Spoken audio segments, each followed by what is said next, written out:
اسلام کی حفاظت کرو گے، اگر تم اللہ کے دین کا تعاون کرو گے، اگر اپنے طاقت کے ذریعے، اپنے مال کے ذریعے، اپنے علم کے ذریعے، اپنے جسم کے ذریعے تم اللہ کے دین کی مدد کرو گے، اللہ تمہاری مدد کرے گا۔ اب ذرا مجھے ایک سوال کا جواب دینا۔ ڈھول بجا اس گاؤں کا نام ہے۔ میرے بھائیوں، ذرا اپنے دلوں پر ہاتھ رکھ کے بتانا، صبح آنکھ کھلتی ہے تب سے لے کر رات میں بستر پہ جانے کے ٹائم تک ذرا غور کرنا، ہر شخص غور کرے، ہم اللہ کے دین کی کتنی مدد کرتے ہیں؟ ہماری ذات کے ذریعے اللہ کے دین کو کیا ملا؟ اپنے لیے تو بہت کچھ ہم نے کر لیا، بچوں کے لیے بہت کچھ کر لیا، بیوی کے لیے بہت کچھ کر لیا، گھر والوں کے لیے بہت کچھ کر لیا۔ ہمارے 24 گھنٹوں میں ہم نے اللہ کے دین کے لیے کیا کیا؟ کتنے منٹ ہم نے خرچ کیے، کتنا پیسہ ہم نے خرچ کیا، کتنی انرجی ہم نے خرچ کی؟ میرے بھائیوں، اللہ کی مدد ایسے نہیں آئے گی۔ ان تنصروا اللہ ینصرکم، جب تم اللہ کی مدد کرو گے اللہ تمہاری مدد کرے گا، اور اللہ تمہاری مدد ہی نہیں کرے گا وَيُثَبِّتْ أَقْدَامَكُمْ، بڑے سے بڑی سپر پاور تمہارے سامنے آ جائے، بڑے سے بڑے ہتھیار تمہارے سامنے آ جائیں، تمہارے پیر کے اندر کبھی لغزش نہیں آئے گی، اللہ تمہارے قدم کو جمع کر کے رکھ دے گا۔ اور یہی فرق ہے میرے بھائیوں ہمارے بیچ میں اور نبی کے صحابہ کے بیچ میں۔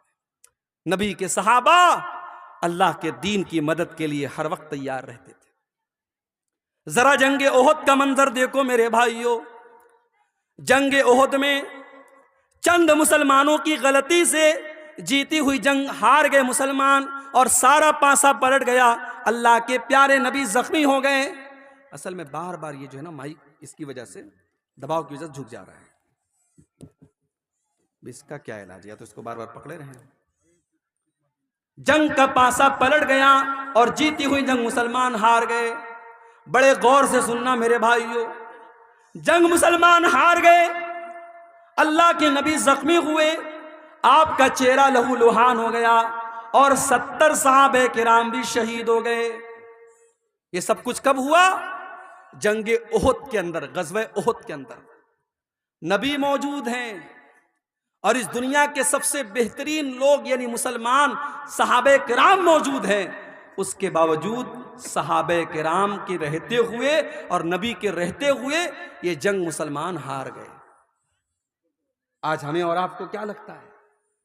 ارے بھائی ایسا کیسے ہو سکتا ہے؟ جب ہم اللہ کے ماننے والے، اللہ کے دین پر چلنے والے، ایسا کیسے پاسبل ہے؟ ہماری مسجدوں کے ساتھ کوئی غلط کیسے کر سکتا ہے؟ ہماری مسجدوں پر کوئی انیائے کیسے ہو سکتا ہے؟ یہ تو اللہ کی عبادت کا گھر ہے۔ ہمیں ایسا لگتا ہے کہ نہیں لگتا؟ یہ سوال پیدا ہوتا ہے کہ نہیں ہوتا ہے؟ اب ذرا سوچو میرے بھائی، ہم تو بڑے گرے پڑے مسلمان ہیں، ہم لوگ تو بڑے گنہگار مسلمان ہیں، سر سے پیر تک گناہوں میں لت پت ہیں۔ سوچو جب صحابہ کے دور میں یہ حالت ہوئی ہے، ایک غلطی، صرف ایک غلطی کی ہے صحابہ نے، چند صحابہ نے، جن کو اللہ کے نبی نے تعینات کیا تھا پہاڑی کے اوپر، یہاں سے ہٹنا نہیں، 50 لوگوں کو تعینات کیا تھا، اور جب جنگ مسلمان جیت گئے اور مال غنیمت کو حاصل کرنے لگے تو ان 50 میں سے 40 صحابہ وہاں سے ہٹ گئے اور صرف 10 لوگ بچے، اور خالد بن ولید رضی اللہ تعالیٰ عنہ جو ابھی مسلمان نہیں ہوئے تھے، انہوں نے پیچھے سے حملہ کر کے جیتی ہوئی جنگ کا پانسا پلٹ دیا اور مسلمان جنگ ہار گئے۔ ایک غلطی کی وجہ سے مسلمان یہ جنگ ہار گئے۔ اس کے بعد جب مسلمان مدینہ آئے، پتا چلا کہ مشرکین مکہ بہت بڑا لشکر لے کر کے دوبارہ حملہ کرنے والے ہیں، دوبارہ حملہ کرنے والے، اور مدینہ کو ختم کرنا چاہتے ہیں، اور مدینہ کے سارے مسلمانوں کو ختم کرنا چاہتے ہیں۔ اللہ کے نبی نے اپنے صحابہ سے کہا، اے میرے صحابہ، ہم دشمن کا ویٹ نہیں کریں گے، ہم دشمن کا انتظار نہیں کریں گے، اے میرے صحابہ، ہم دشمن کا آگے بڑھ کر کے مقابلہ کریں گے۔ صحابہ کرام نے کہا، اللہ کے نبی ہم زخمی ہیں، ہمارے بدن سے خون بہ رہا ہے، ہماری تو مرہم پٹی بھی ابھی ڈھنگ سے نہ ہوئی ہے۔ آپ نے فرمایا، اے میرے صحابہ، ہم کسی چیز کا انتظار نہیں کریں گے، ہم اسی حال میں دشمن کا مقابلہ کرنے کے لیے جائیں گے۔ میرے پیارے بھائیوں، دنیا نے دیکھا، آسمان نے دیکھا، زمین نے دیکھا کہ نبی کے صحابہ زخمی حالت میں، ان کے بدن سے خون بہ رہا ہے، ان کے باڈی پر زخموں کے نشانات ہیں، ان کے بدن سے خون رس رہا ہے۔ اسی حالت میں مدینہ سے حمراء الاسد نام کے مقام تک جاتے ہیں اور دشمن کا مقابلہ کرنے کے لیے مدینہ سے چل کے جاتے ہیں۔ دشمنوں کو پتا چلا کہ مسلمان پھر سے آئے ہیں، دشمن کی ہمت نہ بڑھی اور دشمن واپس چلا گیا۔ قرآن کریم میں اللہ اس کا تذکرہ کرتے ہوئے فرماتا ہے للذین احسنوا من بعد ما اصابہم القرح، اے میرے نبی آپ کے صحابہ تو اتنے بڑے ایمان والے ہیں کہ زخمی ہونے کے باوجود اور بدن سے خون بہنے کے باوجود اللہ کا حکم آیا تو وہ لڑنے کے لیے تیار ہو گئے۔ یہ تھے نبی کے صحابہ، وہ نبی کے لیے، اللہ کے دین کے لیے، اپنے نبی کے دفاع کے لیے، اپنے دین کے ڈیفنس کے لیے ہر وقت تیار رہتے تھے میرے بھائی۔ اور اسی لیے قرآن کہتا ہے یا ایھا الذین آمنوا ان تنصروا اللہ ینصرکم، اے ایمان والو جب تم اللہ کی مدد کرو گے اللہ تمہاری مدد کرے گا۔ آج تو حالت یہ ہے 100 روپیہ چندہ دینے کی حیثیت رکھنے والا 10 روپیہ بڑی مشکل سے دیتا ہے۔ کبھی غور کرنا، ریسٹورنٹ میں 10 کی نوٹ آپ کو بہت کم ملے گی، شراب کے اڈوں پر 10 کی نوٹ بہت کم ملے گی، زنا کے اڈوں پر 10 کی نوٹ بہت کم ملے گی، مسجد کی پیٹی میں دیکھنا 10 کی نوٹ بہت زیادہ ملے گی۔ جو سب سے چھوٹا اماؤنٹ ہوتا ہے وہ ہم مسجدوں میں دیتے ہیں، مدرسے میں دیتے ہیں۔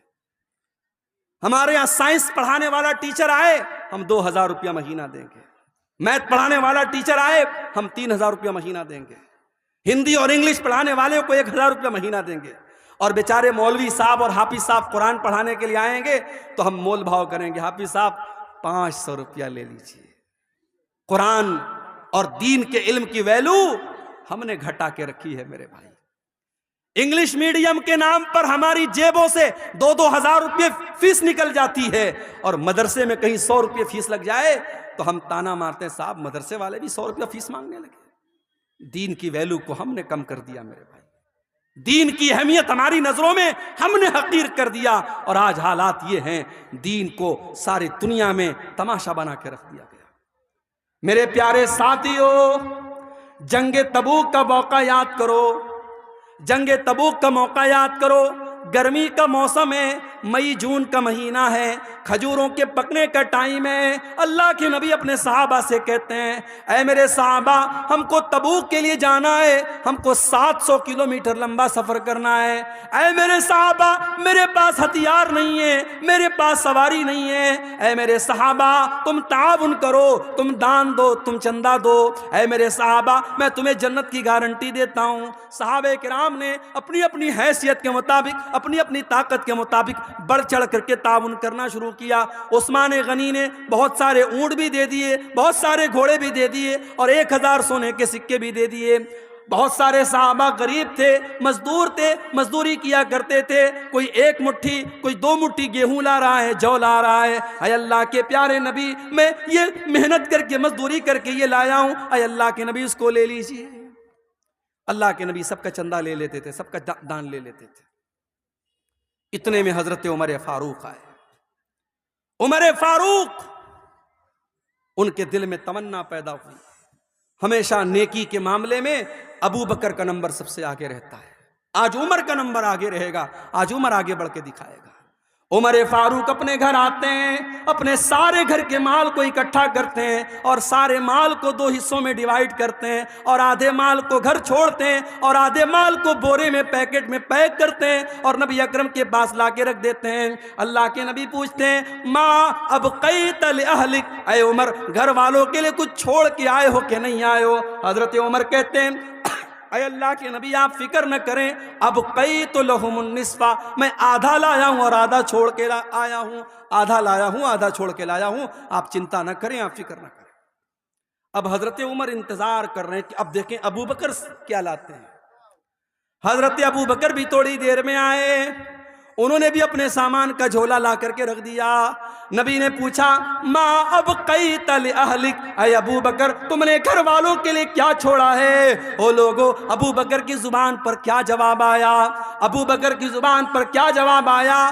شاعر کہتا ہے نبی نے جو پوچھا کہ کیا ساتھ لائے تو صدیق اکبر کے ہونٹوں پہ آیا وہاں مال و دولت کی کیا ہے حقیقت، جہاں جا لٹانے کو دل چاہتا ہے. ابو بکر صدیق کہتے ہیں ابقیت لہم اللہ ورسولہ، اے اللہ کے نبی میں اپنے گھر والوں کے لیے اللہ کو چھوڑ کے آیا ہوں، اس کے رسول کو چھوڑ کے آیا ہوں. اے اللہ کے نبی میں گھر میں کچھ بھی نہیں چھوڑا، میں نے گھر میں جھاڑو لگا دیا، میں سب لے کے آیا ہوں. آج اللہ کے دین کو میرے مال کی ضرورت ہے. اے اللہ کے نبی اب میں اپنے گھر میں کچھ چھوڑ کے نہیں آیا. یہ نبی کے صحابہ تھے. میری پیاری ماں اور بہنوں، آج وہ جذبہ ہمارے اور آپ کے اندر نہیں ہے. اللہ کی مدد کہاں سے آئے گی؟ ہماری زندگیوں میں دین کی کوئی حیثیت نہیں ہے. ہماری 24 گھنٹے میں ہم اگر غور کریں ہم دین کے لیے کتنی محنت کر رہے ہیں اور دین کے لیے ہم کیا کر رہے ہیں میرے بھائیوں، ہم کچھ نہیں کر رہے ہیں. اللہ کا وعدہ تو سیدھا سیدھا ہے، ان تنصروا اللہ ینصرکم، جب تم اللہ کے دین کی مدد کرو گے اللہ تمہاری مدد کرے گا. غزوہ احد کا وہ منظر بھی یاد کرو میرے بھائی. ایک عورت آتی ہے، بتایا گیا تیرا بھائی شہید ہو گیا ہے، تیرا باپ شہید ہو گیا ہے، تیرا شوہر شہید ہو گیا ہے. باپ کے مرنے کی خبر سنی، بھائی کے مرنے کی خبر سنی، شوہر کے مرنے کی خبر سنی، ساری مصیبتوں پر صبر کر لیا اور پھر کہتی ہے او لوگو ٹھیک ہے میرے باپ کا انتقال ہو گیا، میرا بھائی شہید ہو گیا، میرا شوہر شہید ہو گیا، مجھے یہ بتاؤ کہ اللہ کے رسول کا کیا حال ہے؟ لوگوں نے کہا اللہ کے رسول بالکل صحیح سلامت ہیں. اس نے کہا نہیں، جب تک میں اپنے نبی کا دیدار نہ کر لوں، جب تک میں اپنے نبی کو دیکھ نہ لوں مجھے چین نہیں مل سکتا. لوگوں نے دیدار کرایا، لوگوں نے دکھایا دیکھو یہ اللہ کے نبی ہیں. جب اللہ کے نبی کو دیکھتی ہے تو کیا کہتی ہے؟ کل مصیبت بعدک جلل یا رسول اللہ، اے اللہ کے نبی آپ کے رہتے ہوئے ساری مصیبتیں میرے لیے آسان ہیں. اے اللہ کے نبی آپ زندہ ہیں، آپ صحیح سلامت ہیں، مجھے باپ کے جانے کا، مجھے بھائی کے جانے کا، مجھے شوہر کے جانے کا کوئی دکھ نہیں ہے. اللہ کے دین کے لیے اپنا سب کچھ قربان کرنے کا جذبہ تھا میرے بھائیوں صحابہ کے اندر. وہ جذبہ ہمارے اندر نہیں ہے. جب تک یہ جذبہ ہم پیدا نہیں کریں گے ہم اور آپ اللہ کی مدد کے حقدار نہیں ہو سکتے. آج تو حالت یہ ہے، نوجوان ہے، پیسہ کما رہا ہے، اچھا پیسہ کما رہا ہے، بلڈر ہے، اچھی کھیتی باڑی ہے، اس کے پاس لاکھوں کا مالک ہے. اس سے کہو بھائی حج کر لے، عمرہ کر لے، کہتا ارے مولوی صاحب ابھی کتنی عمر ہے، ابھی 40 سال کا ہوں، حج کر لوں گا داڑھی رکھنی پڑ جائے گی، حج کر لوں گا 5 ٹائم کی نماز پڑھنی پڑے گی، حج کر لوں گا چوری بے ایمانی نہیں کر پاؤں گا، لوگ کہیں گے حاجی صاحبوں کے یہ سب کام کرتا ہے. ابھی تھوڑا گل چھرے اڑا لینے تو 50-60 سال کے ہو جائیں گے، پھر حج بھی کر لیں گے، عمرہ بھی کر لیں گے. مجھے بتاؤ 40 سال والوں، کیا تم لکھوا کے لائے ہو کہ تم 50 سال تک زندہ رہو گے؟ کیا اس بات کی گارنٹی ہے کہ تمہیں آئندہ کوئی بڑی بیماری نہیں ہوگی؟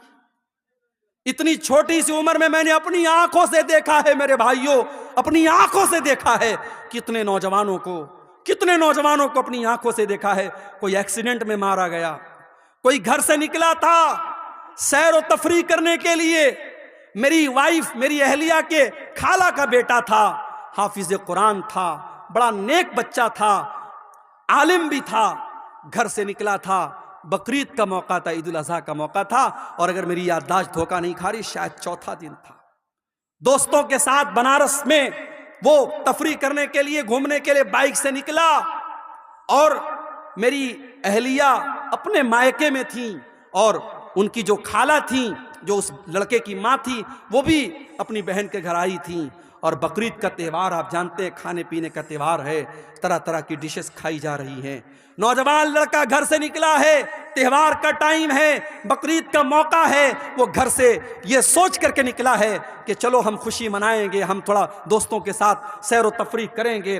بائک سے وہ نکلتا ہے اور مغل سرائے ریلوے اسٹیشن سے قریب میں ایک ٹرک آتی ہے اور ٹرک کا ڈرائیور شاید نشے میں رہا ہو یا نیند کے عالم میں رہا ہو، اس نے اس کی بائک میں ایسی ٹکر ماری ہے، آن دا اسپاٹ وہ لڑکا 18-20 سال کا وہ لڑکا انتقال کر جاتا ہے میرے بھائی. اور اتنی بری طریقے سے ایکسیڈنٹ ہوتا ہے، اس کے سر کا اور اس کے دھڑ کا جو حال ہوتا ہے وہ بیان کے باہر ہے میرے بھائی.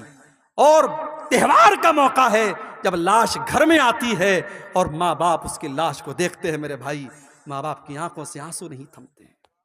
خوشی کا تہوار اور خوشی کا موقع غم میں تبدیل ہو جاتا ہے میرے بھائیوں. موت کا فرشتہ آپ سے اپوائنٹمنٹ لے کر کے نہیں آئے گا، آپ سے پوچھ کر کے نہیں آئے گا کون سی بیماری، کون سا ایکسیڈنٹ، کون سی مصیبت اور کون سا بہانہ آپ کی زندگی کے خاتمے کی خبر لے کے آئے گا، آپ نہیں کہہ سکتے. میرے بھائیوں، نبی اکرم کے صحابہ کو دیکھو، جنگ بدر کا موقع ہے. حضرت عمیر ابن حمام انصاری ایک نوجوان صحابی ہیں، نوجوان صحابی کھجوریں کھا رہے ہیں اور اللہ کے نبی جنگ بدر میں اپنے صحابہ کو جہاد کی اہمیت بتا رہے ہیں اور اللہ کی راہ میں لڑنے کی اہمیت بتا رہے ہیں. اللہ کے نبی صحابہ سے کہہ رہے ہیں، اے میرے صحابہ، یہ جنگ بدر کا میدان ہے، یہ جنت کا میدان ہے، اٹھو اور جنت کو پانے کے لیے لڑ پڑو اور اللہ کی راہ میں قربانی دے دو. حضرت عمیر ابن حمام کہتے ہیں، اے اللہ کے نبی، اے اللہ کے نبی، کیا جنت اتنی بڑی ہے کہ جنت کی چوڑائی آسمانوں اور زمین کے برابر ہے؟ اللہ کے نبی فرماتے ہیں کہ ہاں ہاں اے عمیر، جنت کی چوڑائی تو اتنی ہے. وہ کہتے ہیں بکھن بکھن، کیا بات ہے، کیا بات ہے؟ اللہ کے نبی فرماتے ہیں، اے عمیر تم ایسا کیوں کہہ رہے ہو؟ کہتے ہیں اللہ کے نبی، انی لارجو، میں امید کرتا ہوں کہ میں بھی جنت میں چلا جاؤں. آپ نے فرمایا، ہاں اے عمیر، اگر تم اللہ کی راہ میں لڑتے لڑتے شہید ہو جاؤ گے تو تم بھی اسی جنت کے حقدار بنو گے. عمیر ابن حمام کھجوریں ہاتھ میں لیے ہوئے ہیں، ان کھجوروں کو زمین پر پھینک دیتے ہیں. کوئی کہتا ہے میرے بھائی ان کھجوروں کو کھا لے پھر تو میدان جنگ میں جانا. کہتے ہیں نہیں نہیں، ان کھجوروں کے کھانے میں اگر ٹائم ویسٹ کروں گا تو یہ لیٹ ہو جائے گا، دیر ہو جائے گی، میرے پاس اتنا ٹائم نہیں ہے، میرے پاس اتنی فرصت نہیں ہے. اور حضرت عمیر ابن حمام اسی حالت میں میدان جنگ میں کود پڑتے ہیں اور اللہ کی راہ میں شہید ہو جاتے ہیں. میرے پیارے ساتھیوں، صحابہ کرام کی زندگیاں اس طریقے کے واقعات سے بھری پڑی ہیں. حضرت حنظلہ کو دیکھو، نئی نئی شادی ہوئی ہے اور شادی کی پہلی رات اپنی بیوی کے ساتھ ہیں. ہر نوجوان کی زندگی میں شادی کی رات بڑی امنگوں کی رات ہوتی ہے. حضرت حنظلہ اپنی بیوی کے ساتھ ہیں، شادی کی پہلی رات ہے اور صبح ہوتی ہے اور اللہ کے نبی کی طرف سے جہاد کا اعلان ہوتا ہے، جنگ کے میدان میں جانے کا اعلان ہوتا ہے. حضرت حنظلہ اپنی بیوی سے کہتے ہیں، اے میری بیوی، مجھے جنگ کے میدان میں جانا پڑے گا. اللہ کے نبی کی طرف سے منادی ہو چکی ہے، اعلان ہو چکا ہے. اس زمانے کی عورتیں بھی کیسی عورتیں تھیں. آج کے دور کی عورتیں، دین کے نام پر کوئی غیرت نہیں ہے ان کے اندر. شوہر اگر دین کے نام پر اپنی بیوی سے کسی قربانی کا مطالبہ کرے تو بیوی دین کے نام پر کوئی قربانی دینے کو تیار نہیں. دنیا کے نام پر ہر قربانی تیار ہے. ابھی میں بھاگلپور سے پورنیہ آ رہا تھا، 4-5 نوجوان آپ کے اسی پورنیہ کے، کوئی 22 کا ہے، کوئی کہیں کا ہے، کوئی کہیں کا ہے، دیکھا سب ممبئی سے آ رہے ہیں. ممبئی سے کہنے لگے، مولوی صاحب ہم لوگ ممبئی میں رہتے ہیں، وہاں کام کرتے ہیں اور مہینوں کے سالوں کے بعد ہم اپنے وطن کو لوٹ رہے ہیں، ڈھیر سارا سامان لے کے لوٹ رہے ہیں. بیوی کو یہ گوارا ہے کہ شوہر مجھ سے 6 مہینہ 7 مہینہ دور رہے، ممبئی میں رہے، سعودی میں رہے، دبئی میں رہے. بیوی کو یہ ساری آزمائش اور یہ ساری قربانی گوارا ہے. کیوں؟ کیونکہ شوہر کما کے لائے گا. اللہ کے دین کے لیے اگر وہی شوہر داڑھی رکھ لے تو بیوی کہتی ہے، ارے پہلے اتنے ہینڈسم لگتے تو تم داڑھی کیوں رکھ لی، تم نے بیکار لگنے لگے. شوہر دین کے لیے اگر اللہ کی راہ میں کچھ صدقہ خیرات کر دے اور بیوی کا کوئی زیور دینے کی بات کر دے تو بیوی کو تیش آ جاتا ہے. یہ آج کے دور کی عورتیں ہیں. میرے پیارے ساتھیوں، حضرت حنظلہ شادی کی پہلی رات اپنی بیوی سے کہتے ہیں، مجھے اللہ کی راہ میں جانا ہے، نبی کی طرف سے جہاد کا اعلان ہوا ہے. حضرت حنظلہ کی بیوی نہ چوں کرتی ہے نہ چرا کرتی، کہتی بے شک آپ جا سکتے ہیں. حالانکہ اسے پتا ہے ہو سکتا ہے میرا شوہر زندہ نہ آئے، ہو سکتا ہے میرے شوہر کی لاش آئے، ہو سکتا ہے میرے شوہر کی شہادت ہو جائے، موت ہو جائے، لیکن وہ کھلے دل سے اجازت دیتی ہے. جہاد محبت کی آواز گونجی، کہا حنظلہ نے یہ دلہن سے اپنی اجازت اگر دو تو جام شہادت لبوں سے لگانے کو دل چاہتا ہے۔ حضرت حنظلہ اسی حالت میں جنگ کے میدان میں جاتے ہیں، ان کے پاس غسل کرنے کا بھی ٹائم نہ تھا، ان کے پاس پانی کے ذریعے طہارت حاصل کرنے کا بھی ٹائم نہ تھا۔ اسی جنابت کی حالت میں وہ جنگ کے میدان میں جاتے ہیں اور میرے بھائیوں اللہ کی راہ میں شہید ہو جاتے ہیں۔ اور جنگ کے بعد جب شہیدوں کی لاشوں کو رکھا جانے لگتا ہے، اللہ کے نبی اپنے صحابہ سے کہتے ہیں او میرے صحابہ انی لارا حنظلہ، او میرے صحابہ میں حنظلہ کو دیکھ رہا ہوں تغسلہ الملائکہ کہ حنظلہ کو فرشتے غسل دے رہے ہیں۔ حنظلہ جنابت کی حالت میں میدان جنگ میں آئے تھے، ناپاکی کی حالت میں میدان جنگ میں آئے تھے، فرشتے ان کو غسل دے رہے ہیں۔ میرے پیارے ساتھیوں، آج اللہ کے دین کے لیے قربانی دینے کا جذبہ ہمارے اندر سے نکل گیا ہے۔ اپنے بازوؤں کو تھوڑا مضبوط کرو میرے بھائیوں، اپنی ہمت کو تھوڑا جٹا لو اور اللہ کے دین کے لیے محنت کرنے کا اور قربانی دینے کا جذبہ اپنے اندر پیدا کرو۔ اللہ کا وعدہ ہے یا ایھا الذین آمنوا ان تنصروا اللہ ینصرکم، اے ایمان والو جب تک تم اللہ کی مدد کرتے رہو گے اللہ تمہاری مدد کرتا رہے گا، وَيُثَبِّتْ أَقْدَامَكُمْ، اور اللہ تمہارے قدم کو مضبوط کر دے گا۔ اللہ کی مدد کیوں نہیں آ رہی ہے؟ اس لیے نہیں آ رہی کیونکہ ہم لڑ رہے ہیں آپس میں۔ مولانا جرجیت صاحب گرفتار ہوئے، بنارس کے بریلویوں نے، ہمارے بریلوی بھائیوں نے، کتنے بھائیوں نے مٹھائیاں تقسیم کی کہ چلو اہل حدیث کا مولانا گرفتار ہو گیا، چلو ہمارے مسلک کے خلاف تقریر کرنے والا اور دوسرے مسلک کا مولوی گرفتار ہو گیا۔ لوگوں نے خوشیاں منائی تھیں، اور آج جب مولانا سلمان اظہری گرفتار ہوئے تو ان کو محسوس ہوا کہ جب آگ لگے گی تو گھر تو ہمارا بھی جلے گا۔ آج آگ لگی ہے، آج ان کے مسلک کے عالم کو گرفتار کیا گیا، اور اللہ کا شکر ہے کسی اہل حدیث نے یہ اس پر خوشی کا اظہار نہیں کیا، بلکہ بہت سارے اہل حدیث علماء نے، اور میں خود ان میں شامل ہوں، میں نے بھی اس کی مخالفت کی اور میں نے سپورٹ کیا کہ مولانا مفتی سلمان اظہری کو گرفتار کرنا غلط ہے۔ اس طریقے کی بیان بازی تو بہت سارے لوگ دیا کرتے ہیں، ایک معمولی سے بیان پر اریسٹ کرنا اور گرفتار کرنا یہ انصاف کا تقاضا نہیں ہے۔